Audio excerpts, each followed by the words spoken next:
Why a floating speck of metal sent scientists' hearts racing. August 12, 2023, Opinion.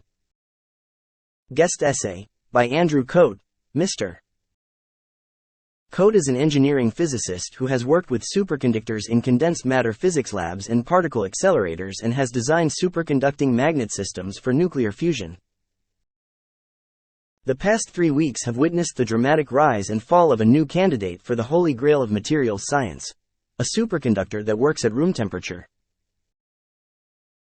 On July 22, a team of researchers in South Korea reported their findings on a compound they called LK-99, claiming that its discovery was a brand new historical moment that would open a new era for mankind. A boisterous frenzy of online physics discussions and rapid-fire publications followed, only to fall flat 2 weeks later. LK-99, it seemed, was a bust. The public interest around LK-99 was a social phenomenon as much as a scientific one. The sheer volume of online discussions on message boards, group chats, Reddit and X, the app formerly known as Twitter, brought the attention of research scientists who began running simulations and experiments to replicate or refute the Korean team's claims.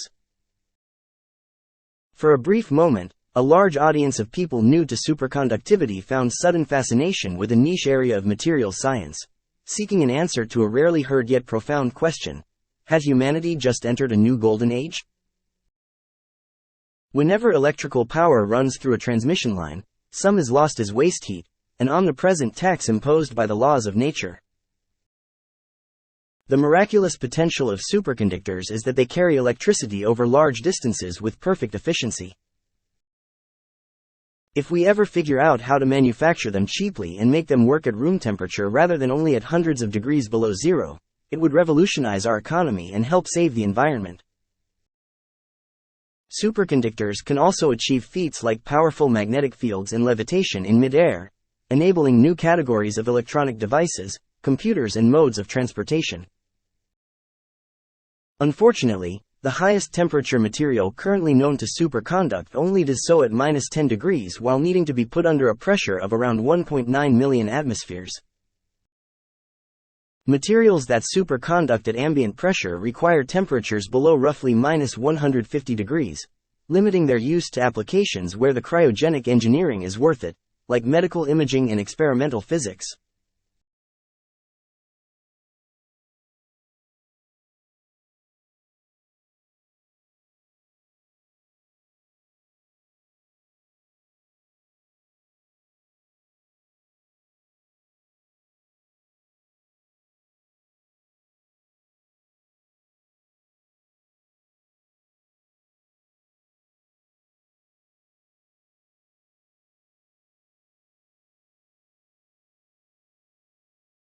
These properties are made possible in superconductors by the way electrons move differently through them than they do through common metals.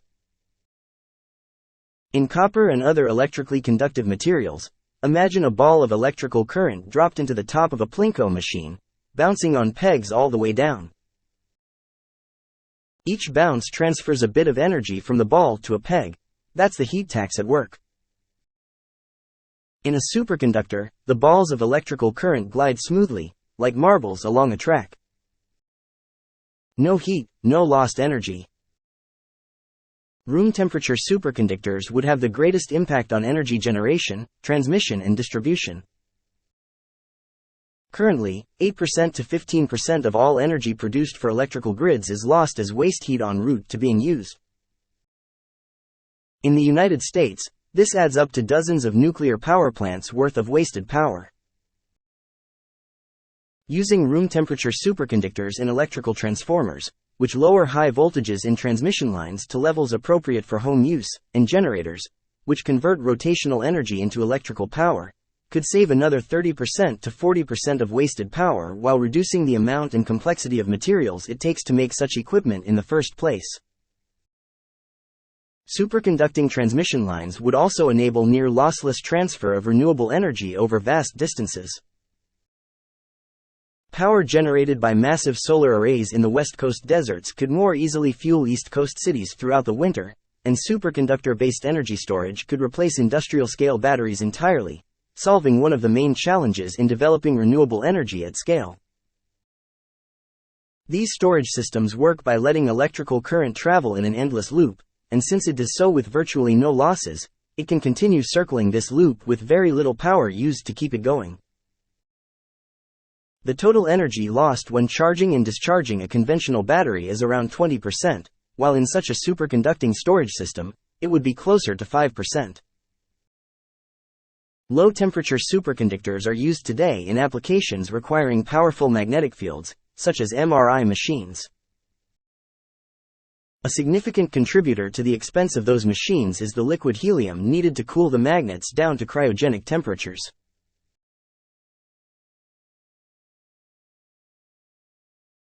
Each MRI machine requires about 500 gallons of helium to operate, and the limited, fluctuating supply prices of helium can drive up the price and limit the availability of MRIs to patients in need.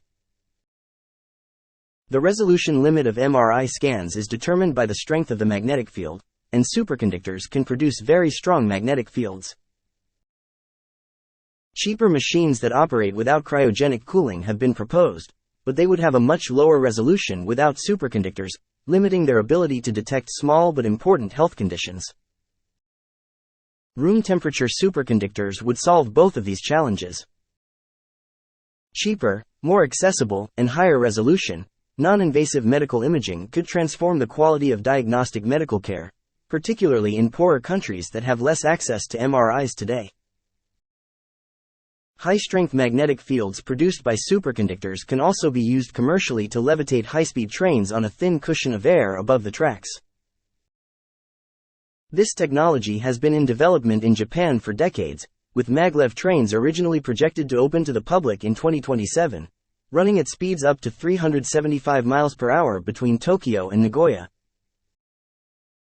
In the United States, a maglev train line has recently been proposed to carry commuters between New York City and Washington, D.C., in under an hour.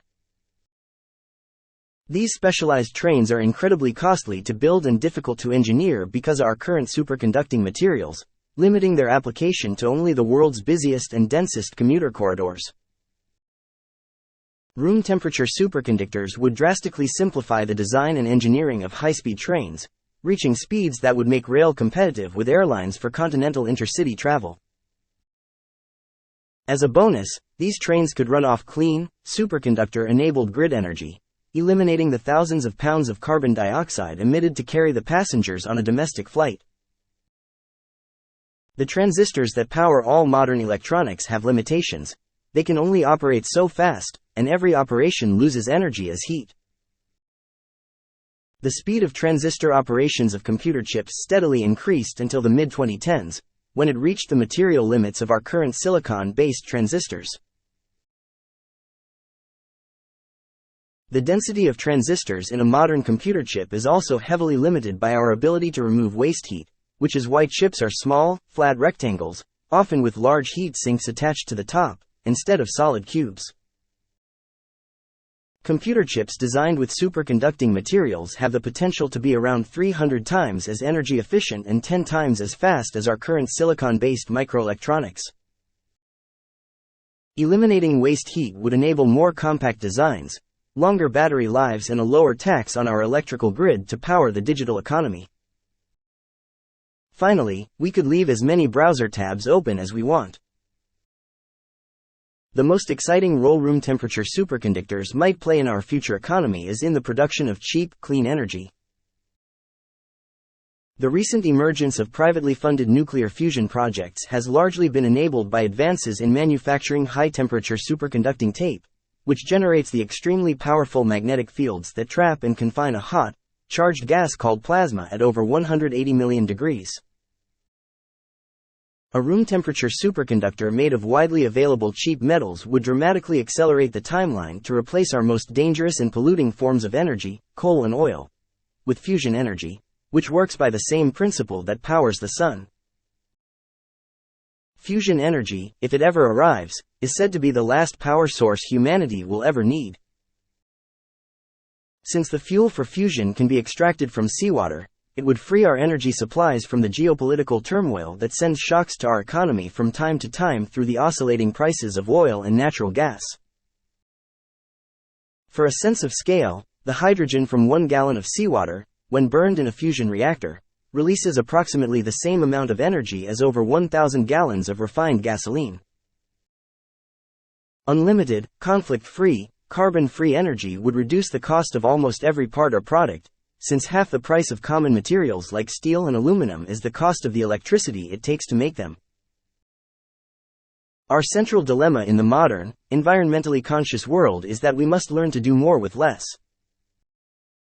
The engine of our economy demands constant growth to sustain itself. Yet we also recognize the need to reduce our impact on the world around us and protect the ailing environment. Our incentives and obligations to the material world are pulling us in different directions. The allure of a room temperature superconductor grows as our economic and environmental picture darkens. It's the kind of miracle material that could slow climate change while supercharging global economic prosperity, realized through new technologies previously only seen in science fiction.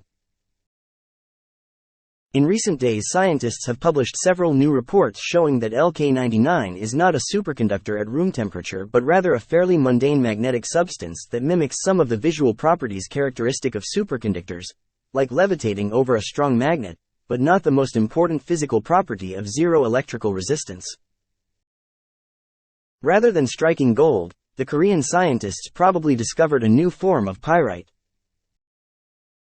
We still don't know whether the field of superconductivity research will benefit from the new avenues opened up in the last few weeks if many labs continue to investigate materials similar to LK-99. It's a field where theory and experiment have often challenged each other, and our expectations of what is possible have frequently been questioned by what has been observed. Although public interest will no doubt fade for now, a bold promise remains. A superconducting golden age might be just over the horizon, and the role of science is clear: to find a way to get us there.